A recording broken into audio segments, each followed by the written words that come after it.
Sir, വർഷങ്ങൾക്ക് ശേഷമാണ് India വീണ്ടും ഒരു ലോകകപ്പ് കിരീടം സ്വന്തമാക്കിയത്. ഏതാണ്ട് 125 കോടി രൂപയാണ് ഇന്ത്യൻ ടീമിന് പ്രഖ്യാപിച്ചിരുന്നത്. ഇതെങ്ങനെയൊക്കെ ആയിരിക്കും 125 കോടി രൂപ കൊടുക്കുക? എല്ലാ കളിക്കാർക്കും ഇക്കലാണോ? 125 കോടി രൂപ അമിത്ഷായുടെ മകൻ ജയ്ഷാ ആണല്ലോ BCCI. അതെ അതെ, അദ്ദേഹം പ്രഖ്യാപിച്ചത്. ഇത് എങ്ങനെയാണ്, ആർക്കൊക്കെയാണ് എന്നുള്ളത് ഞാനും ആലോചിച്ചിരുന്നത്. 125 കോടി രൂപ എന്ന് പറഞ്ഞു. ഇപ്പം അതിൻ്റെ വിവരങ്ങൾ പുറത്തു വന്നിട്ടുണ്ട്.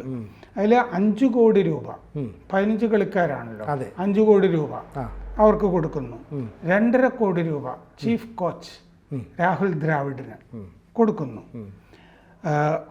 കളിക്കാത്ത ചില ആളുകളുണ്ട് ഇതില്. ഓപ്പണർ യശസ്വി ജയ്സ്വാൾ, കീപ്പർ നമ്മുടെ സഞ്ജു സാംസൺ, ലെഗ് സ്പിന്നർ യുസ്വേന്ദ്ര ചാഹൽ, അവർക്കും 5 കോടി രൂപ. ഈ 3 പേരും ഒരു കളി പോലും കളിച്ചില്ല. ഇല്ല, അവർക്കും 5 കോടി രൂപ കിട്ടും. ഒറ്റ കളി കളിക്കാതെ 5 കോടി അല്ലേ? 5 കോടി കിട്ടും. പിന്നെ batting coach Vikram Rathour, fielding coach T Dilip, bowling coach Paras Mhambrey 2.5 കോടി വീതം അവർക്ക്. സെലക്ഷൻ കമ്മിറ്റിയിലെ 5 പേർക്ക്, സീനിയർ സെലക്ഷൻ കമ്മിറ്റി, അവർക്കും 1 കോടി രൂപ വീതം. ചെയർമാൻ അജിത് അഗാർക്കറാണ് ഈ സെലക്ഷൻ കമ്മിറ്റിയുടെ. 3 ഫിസിയോതെറപ്പി വിദഗ്ധന്മാർ, 3 ത്രോ ഡൗൺ സ്പെഷ്യലിസ്റ്റുകൾ, 2 തിരുമുകാർ, പിന്നെ strength coach, strength conditioning coach. ഇവർക്കൊക്കെ 2 കോടി രൂപ വീതം. പിന്നെ 4 റിസർവ് കളിക്കാർ, batsman Rinku Singh, Shubman Gill, fast bowlers Avesh Khan, Khaleel Ahmed, അവർക്ക് 1 കോടി രൂപ വീതം. അവരെ ശരിക്കും റിസർവായിട്ട് വെച്ചിരിക്കുകയായിരുന്നു. എന്നാലും 1 കോടി രൂപ. 42 അംഗ സംഘമായിരുന്നു ഇത് മൊത്തത്തിൽ അങ്ങോട്ട് പോയത്. ടീമും എല്ലാവരും കൂടി മീഡിയ ഓഫീസർ എന്നൊക്കെ പറഞ്ഞുള്ള തസ്തികകളും ഒക്കെ ഉണ്ട്. Video analyst, BCCI staff, media ഓഫീസർമാർ, ലോജിസ്റ്റിക്സ് മാനേജർ, അവർക്കുമൊക്കെ തുകകൾ കൊടുക്കുന്നുണ്ട്. താരതമ്യേന ചെറിയ തുകകളായിരിക്കും. ഇതിൽ നിന്ന് ഡിവൈഡ് ചെയ്ത് കൊടുക്കുന്നുണ്ട്. അവർക്ക് കൊടുക്കുമ്പോൾ അവരുടെ വൗച്ചർ ഒപ്പിട്ട് മേടിക്കുന്നൊക്കെ കണ്ടു. രോഹിത് ശർമ്മയാണ് അതിൻ്റെ ക്യാപ്റ്റൻ. ഫിസിയോതെറപ്പി വിദഗ്ധന്മാർ കമലേഷ് ജെയിൻ, യോഗേഷ് പാമർ, തുളസി റാം യുവരാജ്. പിന്നെ 3 ത്രോ ഡൗൺ സ്പെഷ്യലിസ്റ്റുകൾ, നേരത്തെ നമ്മൾ പറഞ്ഞല്ലോ അവർക്ക് പൈസ കിട്ടുന്നത്. രാഘവേന്ദ്ര ദിഗ്വി, നുവാൻ ഉധനഗെ, ദയാനന്ദ് ഗരാനി. പിന്നെ തിരുമുകാർ masseurs, Rajeev Kumar, Arun Kanade. Strength conditioning coach Soham Desai. പിന്നെ മഹാരാഷ്ട്ര സർക്കാർ ടീമിന് 11 കോടി രൂപ കൊടുക്കുന്നു പ്രഖ്യാപിച്ചിട്ടുണ്ട്. ഇന്ത്യൻ ടീമിന് മൊത്തം 11 കോടി രൂപ എന്ന് പ്രഖ്യാപിച്ചപ്പോൾ എൻ്റെ ഒരു സംശയം, ഈ 11 കളിക്കാർക്കാണോ എന്നറിയില്ല. അങ്ങനെ സംഭവിക്കാൻ സാധ്യല്ല സാറേ. കാരണം 15 അംഗ ടീമിനെ തിരഞ്ഞെടുത്താൽ അങ്ങനെ നമ്മൾ ഡിവൈഡ് ചെയ്യാൻ പറ്റും. എല്ലാവർക്കും കൊടുക്കണമല്ലോ. അപ്പൊ അങ്ങനെ ആയിരിക്കും അത് ഡിവൈഡ് ചെയ്യുക. അവർ കൊടുക്കേണ്ട തുക എന്ന് പറയുമ്പോൾ 10 കോടി ആരെങ്കിലും മന്ത്രിസഭാ യോഗത്തിൽ പറഞ്ഞപ്പോൾ ഇല്ല 11 പേരുണ്ട് എന്ന് പറഞ്ഞിട്ടുണ്ടാവും.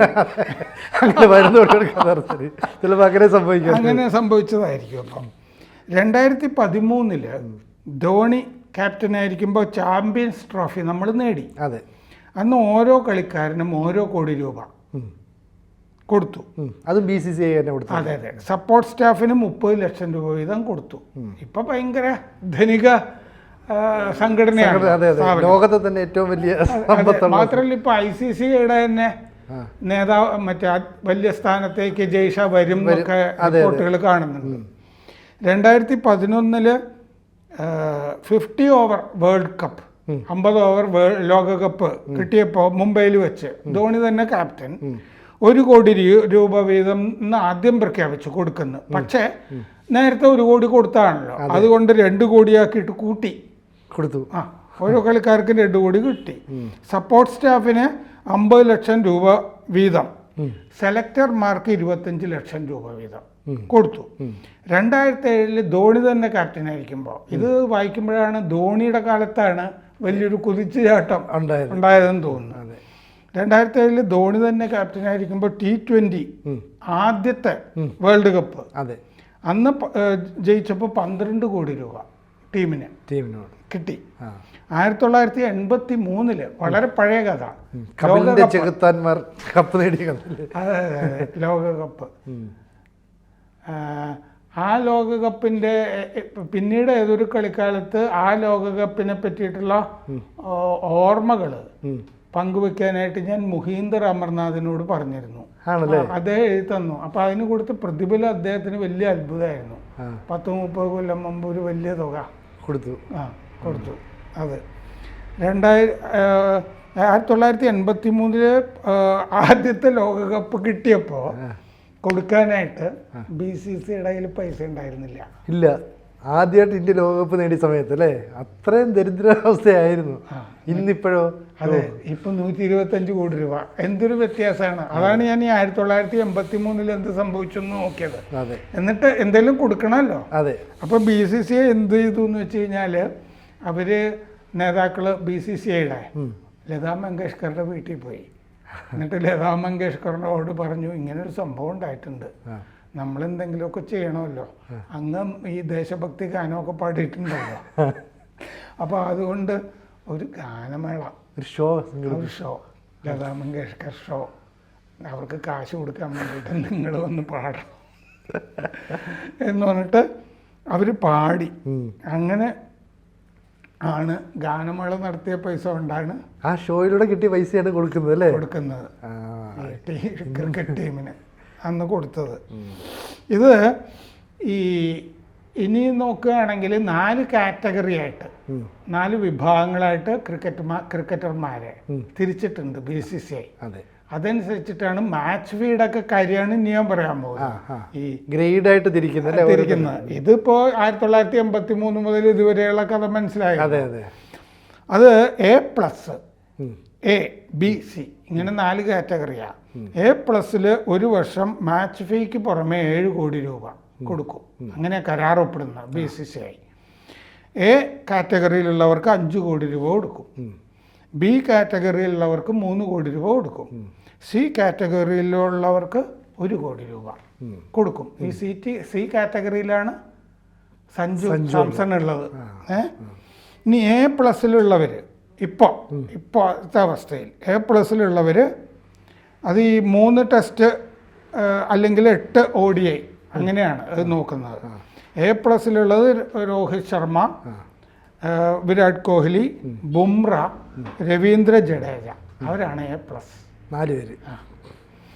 A Ashwin, Muhammad Shami, Muhammad Siraj, KL Rahul, Shubman Gill, Hardik Pandya.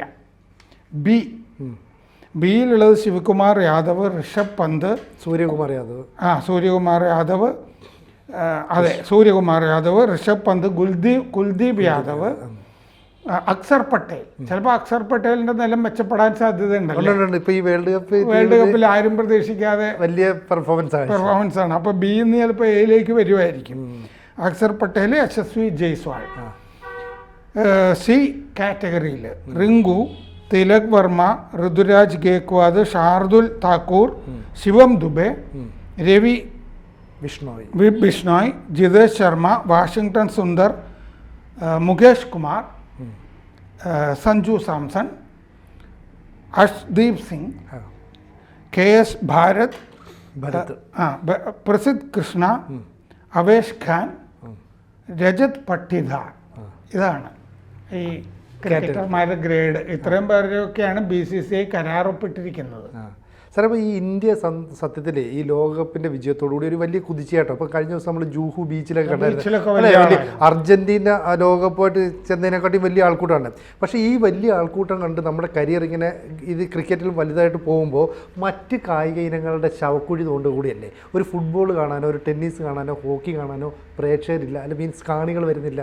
അതും കൂടെ നമ്മൾ ചിന്തിക്കേണ്ട കാര്യം. എനിക്ക് പെട്ടെന്ന് തോന്നിയത് എന്താണെന്നറിയോ, ശബരിമല ക്ഷേത്രത്തിൽ വലിയ വരുമാനം കിട്ടുന്നുണ്ടല്ലോ, ആ പൈസ എടുത്തിട്ട് ചെറിയ ക്ഷേത്രങ്ങളൊക്കെ നിലനിർത്തുന്നില്ലേ? അതുപോലെ ഈ ക്രിക്കറ്റിൽ നിന്ന് കിട്ടുന്ന ഈ പൈസ ഇല്ലേ, 125 കോടി രൂപ, സത്യത്തിൽ നമ്മുടെ അത്ലറ്റുകളൊക്കെ ഇല്ലേ, വലിയ അത്ലറ്റുകൾ, ഇവരെ എങ്ങനെയായിരിക്കും അല്ലേ നോക്കുക? ഇവർ ഈ പ്രാക്ടീസിന് പോകണമെങ്കിൽ തന്നെ വിദേശ രാജ്യങ്ങളിൽ പോകണം. നമ്മുടെ ഈ പറയുന്ന ഈ അത്ലറ്റുകൾക്കൊന്നും പങ്കെടുക്കാൻ പറ്റില്ല. അവരെപ്പോഴും കോച്ചിങ്ങിന് പോകുന്ന വിദേശത്താണ്. അതിനുള്ള ഫണ്ട് സ്പോൺസേഴ്സിനെ കണ്ടെത്തി അങ്ങനെയൊക്കെയല്ലേ ചെയ്യുന്നത്. അപ്പോൾ ഇവർ നോക്കുമ്പോൾ ഇവർക്ക് 5 കോടി കിട്ടുന്നു, 2 കോടി 3 കോടി, ഇങ്ങനെ വർഷം തന്നെ ഇത്ര കോടി, ഇങ്ങനെയൊന്നും ഈ ക്രിക്കറ്റ് ഇപ്പോൾ 1983 വേൾഡ് കപ്പാണല്ലോ വഴിത്തിരിവ്. അന്ന് പൈസ ഇല്ലാന്ന് നമ്മൾ കണ്ടതാണ് BCCIക്ക്. പിന്നീട് ലോകത്തിൽ തന്നെ ഏറ്റവും വലിയ ക്രിക്കറ്റ് സ്ഥാപനമായിട്ട് BCCI മാറി. ഇതുപോലെ ഓരോന്നിനും ഈ സ്ഥാപനങ്ങൾ, ഇപ്പോൾ പാട്യാലയിലെ സ്പോർട്സ് സെന്റർ പോലെ അല്ലാതെ ഓരോ ഇനത്തിനും ഇങ്ങനെ സ്ഥാപനങ്ങൾ ഉണ്ടാക്കുകയും ഈ കോച്ച് ചെയ്യുകയും ലോകതലത്തിലൊക്കെ വലിയ ടീം ആവുകയും മിന്നിത്തിളങ്ങുകയൊക്കെ ചെയ്തു കഴിഞ്ഞാൽ ആ ഇനങ്ങൾക്കുമൊക്കെ ഈ സ്ഥാപനങ്ങൾക്ക് പൈസ കിട്ടണമല്ലോ. സ്ഥാപനങ്ങൾക്ക് പൈസ കിട്ടിയാലേ ഇവർക്ക് കൊടുക്കാൻ പറ്റുള്ളൂ. അതല്ലെങ്കിൽ ഇപ്പോൾ ഈ ശ്രീജേഷ് എന്ന് പറഞ്ഞ ഹോക്കി അദ്ദേഹത്തിനൊക്കെ കൊടുക്കുമ്പോഴും ഒന്നും ഈ ക്രിക്കറ്റുകാരെ വെച്ച് നോക്കുമ്പോൾ വലിയ തുകയല്ല. അല്ലല്ല, ഒട്ടുമല്ല. ആ ശ്രീജേഷ് അവിടെ പോയി ഒളിമ്പിക്സിൽ ഒരു മെഡൽ മേടിക്കുകയാണ്. ഇന്ത്യക്ക് 3ാം സ്ഥാനം കിട്ടിയില്ല, സിൽവർ കിട്ടിയത്. ഇപ്പോൾ അത് മാത്രമല്ല, ഈ ഫുട്ബോളിലൊക്കെ ഇന്ത്യ ഒരു കാലത്ത് ശക്തിയായിരുന്നു. ഇപ്പം മലബാറിനെ സംബന്ധിച്ചെടുക്കുകയാണെങ്കിൽ സെവൻസ് ഫുട്ബോൾ നടക്കുമ്പോൾ ഒന്നും പോയി നിന്ന് കാണാൻ പറ്റത്തില്ല, അത്രയും തിരക്കാണ്. മലപ്പുറം, കോഴിക്കോട്, മലബാർ മേഖല. പക്ഷേ ഇവിടെ ISL ഫുട്ബോൾ നടക്കുമ്പോൾ കേരള ബ്ലാസ്റ്റേഴ്സ് കളിക്കുന്ന മത്സരങ്ങളിലേ ഉള്ളൂ കാണികൾ, ബാക്കിയുള്ളവർക്ക് കാണികളില്ല. ഫിഫ പരമാവധി സഹായങ്ങളൊക്കെ ഇന്ത്യക്ക് ചെയ്തു കൊടുക്കുന്നുണ്ട് ഫുട്ബോൾ വളർത്താൻ. പക്ഷേ ഇന്ത്യയിൽ മതം എന്ന് പറയുന്നത് ക്രിക്കറ്റാണ്. അതിനകത്തുനിന്ന് അപ്പുറത്ത് മറ്റു കായിക ഇനങ്ങളിലൂടെ ആളുകൾ ഞാനും ഓർക്കുന്നുണ്ട്. ഒരിക്കൽ സച്ചിൻ്റെ വലിയൊരു പെർഫോമൻസിന് ശേഷം ഞാൻ ദ വീക്കിൽ ജോലി ചെയ്യുമ്പോഴേ ഈ കവർ സ്റ്റോറി സച്ചിൻ വേണം, പക്ഷെ സച്ചിന്റെ പ്രകടനം വെച്ചിട്ട് എഴുതിയാൽ ഒരു ആവർത്തനം മാത്രമാണല്ലോ, കളി എല്ലാവരും കണ്ടാണല്ലോ. അന്ന് ഞങ്ങൾ ഇറക്കിയ കവർ സ്റ്റോറിയാണ് ദ മൈൻഡ് ഓഫ് സച്ചിൻ എന്ന് പറഞ്ഞിട്ട്. ഒരു മനഃശാസ്ത്ര വിദഗ്ധനെ കൊണ്ട് സച്ചിന്റെ മനസ്സ് അപഗ്രഥിക്കുക എന്ന് പറഞ്ഞിട്ട്. ക്രിക്കറ്റ് എപ്പോൾ കവറിലിട്ടാലും ഈ വീക്കിലി വിൽക്കുമായിരുന്നു. അത് വലിയ അതാണ് ഞാൻ നേരത്തെ പറഞ്ഞത്, ക്രിക്കറ്റിന്റെ ഒരു ദൈവം എന്ന രീതിയിൽ സച്ചിനാണ്. ഞങ്ങൾക്കിപ്പോൾ വേറെ ഒന്നും കവർ സ്റ്റോറി കിട്ടിയില്ലെങ്കിൽ ഒരു ക്രിക്കറ്റ് വിഷയം എടുത്താൽ മതിയായിരുന്നു, കയറുമായിരുന്നു അല്ലേ? അങ്ങനെയാണ്. അപ്പോൾ പ്രത്യേകിച്ച് ഇതുപോലത്തെ കഥാപാത്രങ്ങളൊക്കെ ക്രിക്കറ്റിന്റെ ദൈവം എന്നൊക്കെ പറഞ്ഞു നടക്കും. അപ്പം നിങ്ങൾ പറഞ്ഞതിന് എനിക്ക് ഉത്തരമായിട്ട് തോന്നിയത് എന്താണെന്ന് വെച്ച് കഴിഞ്ഞാൽ BCCI വേറെ ചില സ്പോർട്സ് ഇനങ്ങളും കൂടി ദത്തെടുക്കുക ഈ വരുമാനം കൊണ്ടല്ലേ. എന്നിട്ട് ഈ ഇപ്പൊ ക്രിക്കറ്റിന് ധാരാളം സ്റ്റേഡിയങ്ങളുണ്ട്, അവിടെ ക്രിക്കറ്റ് മാത്രമേ കളിക്കാൻ പറ്റുള്ളൂ. അവിടെ വേറെ കുഴുത്തണം എന്നല്ല നമ്മൾ പറയുന്നത്, അത് പറ്റില്ല. കാരണം എൻ്റെ വീടിന്റെ തൊട്ടപ്പുറത്താണ് തൃപ്പൂണിത്തുറയിലെ പാലസ് ഓവൽ ക്രിക്കറ്റ് ഗ്രൗണ്ട്, പണ്ടത്തെ ഗ്രൗണ്ട് അല്ലേ? ഞാൻ ഇഷ്ടംപോലെ നമ്മുടെ ടെസ്റ്റ് GR വിശ്വനാഥ് എന്നൊക്കെ പറഞ്ഞ കളിക്കാരൊക്കെ അവിടെ വന്ന്, ES പ്രസന്ന, കുണ്ടപ്പ വിശ്വനാഥ്, ബിഷൻ സിംഗ് ബേദി, ഇങ്ങനത്തെ ആളുകളൊക്കെ വന്ന്. വിശ്വനാഥുള്ളപ്പോൾ ഇന്ത്യൻ ടീം ഒരിക്കൽ ഇംഗ്ലണ്ടിനെതിരെ കളിച്ചിട്ട് വെറും 42 റൺസിന് ഓൾ ഔട്ട് ആയതൊക്കെ ഓർക്കുന്നുണ്ട്. അപ്പോൾ അങ്ങനെ P ബാലേന്ദ്രനൊക്കെ ഗംഭീരമായിട്ട് കളിക്കുന്നതും ഒക്കെ, വേണമെങ്കിൽ ഇന്ത്യൻ ടീമിലൊക്കെ പോകാവുന്ന വിധത്തിലൊക്കെ കവർ ഡ്രൈവും ഒക്കെ ചെയ്യുന്ന അതൊക്കെ ഞാൻ ധാരാളം കണ്ടിട്ടുണ്ട്. അത് കഴിഞ്ഞ് അപ്പോൾ അങ്ങനെ ഉള്ള മറ്റേ ആ പാലസ് ഓവലിൽ ധാരാളം കളികൾ. അത് ആ പാലസ് ഓവലിൻ്റെ ഗുണം എന്താണെന്ന് വെച്ചാൽ തൃപ്പൂണിത്തുറയിലാണ് ഈ ലിമിറ്റഡ് ഓവർ ക്രിക്കറ്റ് തുടങ്ങുന്നത്, കണ്ടുപിടിക്കുന്നത്. 50 overs എന്ന് പറഞ്ഞ് അവിടുത്തെ കളിയൊക്കെ അവിടെയാണ് തുടങ്ങിയത്. പിന്നെ കേരളത്തിലൊരു വലിയ സ്ഥലമായിരുന്നു ക്രിക്കറ്റ്, തലശ്ശേരി. പക്ഷെ അല്ലാത്ത ഈ BCCIക്ക് ചെയ്യാവുന്നുണ്ടല്ലോ, അല്ലാത്ത അത്ലറ്റുകളും ഒക്കെ കളിക്കുന്ന ആ ഗ്രൗണ്ടുകളൊക്കെ എടുത്തിട്ട് നന്നാക്കുക, അത് മെയിൻറ്റെയിൻ ചെയ്യുക. അങ്ങനെ ഞങ്ങൾ ക്രിക്കറ്റിന്റെ കാര്യം മാത്രം നോക്കുകയല്ല, ആ ക്രിക്കറ്റുകാരെ മാത്രം ധനികരാക്കി അങ്ങനെ അല്ല എന്ന് പറഞ്ഞിട്ടൊരു അങ്ങനെ ഒരു സ്കീമും കൂടി ഈ ജയ്ഷയുടെ കാലത്തെ തുടങ്ങി വെച്ചാൽ നന്നായിരിക്കും. നല്ലൊരു സാറിന് പറഞ്ഞ നല്ല നിർദ്ദേശം. കാരണം നമുക്ക് പറയാം, ഇപ്പം നീരജ് ചോപ്ര അയാൾ ഒളിമ്പിക്സിൽ മത്സരിക്കാൻ ഇറങ്ങിയപ്പോൾ നമ്മൾ മുഴുവൻ ആകാംക്ഷയുടെ ടിവിയുടെ മുമ്പിൽ ഇരുന്നു. പക്ഷേ നമുക്ക് ആ സ്പോർട്സിനോട് വലിയ താല്പര്യം ഉണ്ടായിട്ടല്ല. പക്ഷേ PT ഉഷ അന്ന് ആ. ഓടുമ്പോൾ ഞാൻ വേറൊരു പത്രത്തിലാണ് ജോലി ചെയ്യുന്നത്, മനോരമയിൽ പോലും അല്ല. എൻ്റെ തുടക്കം അന്ന് നമ്മൾ പേജ് ചെയ്തു വെക്കുന്നതൊക്കെ എനിക്ക് ഓർമ്മയുണ്ട്. ഉഷയ്ക്ക് മെഡൽ ഉറപ്പാണ് എന്ന് വിചാരിച്ചിട്ട്. അപ്പോൾ ഒരു പത്രത്തിൽ തന്നെ അങ്ങനെ ഒരു ശ്രമം നടക്കുകയാണേ, ഉഷയെ മുൻനിർത്തിയിട്ട്. നമ്മളുടെ പ്രതീക്ഷ അനുസരിച്ചൊന്നും വന്നില്ലെങ്കിലും അവരുടെ ഒരു മൊത്തം എന്താ പറയാ, ഈ രാജ്യത്തിന്റെ ശ്രദ്ധ മുഴുവൻ ഒരാളിൽ കേന്ദ്രീകരിക്കുകയാണല്ലോ. ക്രിക്കറ്റ് ആവുമ്പോൾ ഇത്രയും ടീമുകളുണ്ടല്ലോ, ഇത് തന്നെ 42 പേരില്ലേ? ഉണ്ട്. ഇത് 140 കോടി ജനം, ഒരു 100 കോടി ജനങ്ങൾ ഇന്ത്യക്ക് ഒരു മെഡൽ കിട്ടുമെന്ന് പ്രതീക്ഷിച്ചിരിക്കുകയല്ലേ. ഇതല്ലാതെ മറ്റ് കായിക ഇനങ്ങളൊന്നും വളരുന്നില്ല. ഇപ്പോൾ സുനിൽ ഛേത്രി എന്ന് പറയുന്ന ഫുട്ബോൾ കളിക്കാരൻ, അയാൾ വേണമെങ്കിൽ മെസ്സിയും ഈ റൊണാൾഡോയും ഒക്കെ കഴിഞ്ഞാൽ അടുത്ത ഒരു കളിക്കാരൻ എന്ന് വെച്ചാൽ രാജ്യത്തിന് വേണ്ടി ഏറ്റവും അധികം ഗോൾ നേടിയ, പക്ഷേ അയാളെ മാറ്റി നിർത്തിയാൽ പിന്നെ ഒരു കളിക്കാരനെ നമുക്കറിയില്ല. അതെ. അപ്പോൾ നമുക്ക് ഈ സാർ പറഞ്ഞ പോലെ BCCI ഇത്തരം കാര്യങ്ങൾ ഒരു പക്ഷേ IM വിജയന് ഫ്രാൻസിലോ മറ്റോ ഒക്കെ പോയി കളിക്കാമായിരുന്നു ഇല്ലേ? അതെ. പക്ഷേ അന്ന് നമ്മുടെ ഫുട്ബോൾ ഈ ISL പോലെ അത്രയും വളർന്നില്ല, അതുകൊണ്ടാണ് അവർക്ക് അവസരങ്ങൾ ലഭിക്കുന്നത്. പിന്നെ മാത്രമല്ല, ഇവർ ഈ മറ്റ് രാജ്യങ്ങളിലേക്ക് പോകുമ്പോൾ ഇവർ കൂടുതൽ രാജ്യാന്തര മത്സരങ്ങൾ കളിക്കണം, എങ്കിൽ മാത്രമേ മറ്റ് രാജ്യങ്ങളിൽ ഇപ്പം UK, ബ്രിട്ടനിലോ അല്ലെങ്കിൽ ജർമ്മനിയിലോ ഒക്കെ കളിക്കാനുള്ള അവസരം കിട്ടുമായിരുന്നുള്ളൂ. ഇപ്പം കുറച്ചുകൂടെ ഓപ്പർച്യൂണിറ്റീസ് വന്നു. ഇത് പറഞ്ഞപ്പോഴേ ഓർത്ത്, മെസ്സി ഒരു സിനിമയിൽ അഭിനയിക്കുന്നുണ്ട്, ഇംഗ്ലീഷ് സിനിമയിൽ. അറിഞ്ഞില്ലായിരുന്നു? ബാഡ് ബോയ്സ് 4 എന്ന് പറയുന്ന സിനിമയില് അതിന്റെ ഒരു പ്രൊമോ വന്നിട്ടുണ്ട്.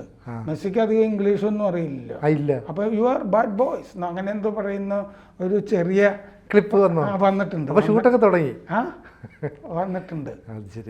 ഞാൻ വിചാരിച്ചത് ഇത് പ്രേക്ഷകർക്കൊക്കെ അറിയുന്നുണ്ടാവും, കാരണം ഞാൻ അധികം ശ്രദ്ധിക്കുന്ന വിഷയങ്ങളല്ല ഇത്. പക്ഷെ മെസ്സി ഇത് ക്ലിപ്പ് 2 മാസം മറ്റോ ആയി ഇത് വന്നിട്ട് എന്നാണ് ഞാൻ മനസ്സിലാക്കുന്നത്. എന്തായാലും ABC പ്രേക്ഷകർക്ക് മുമ്പിൽ നമ്മൾ സ്പോർട്സിൻ്റെ പുതിയ വിവരങ്ങളൊന്ന് പങ്കുവെച്ച് നോക്കിയതാണ്. ഇനിയും നമുക്ക് കൂടുതൽ വിവരങ്ങൾ ഇത്തരത്തിലുണ്ടെങ്കിൽ നമുക്ക് കൂടുതൽ പങ്കുവെക്കാം. ഞാൻ കളിച്ചിട്ടുള്ളൊരു കളിയാണ് ക്രിക്കറ്റ്, അതുകൊണ്ടാണ് അതിനെപ്പറ്റി സംസാരിച്ചത്.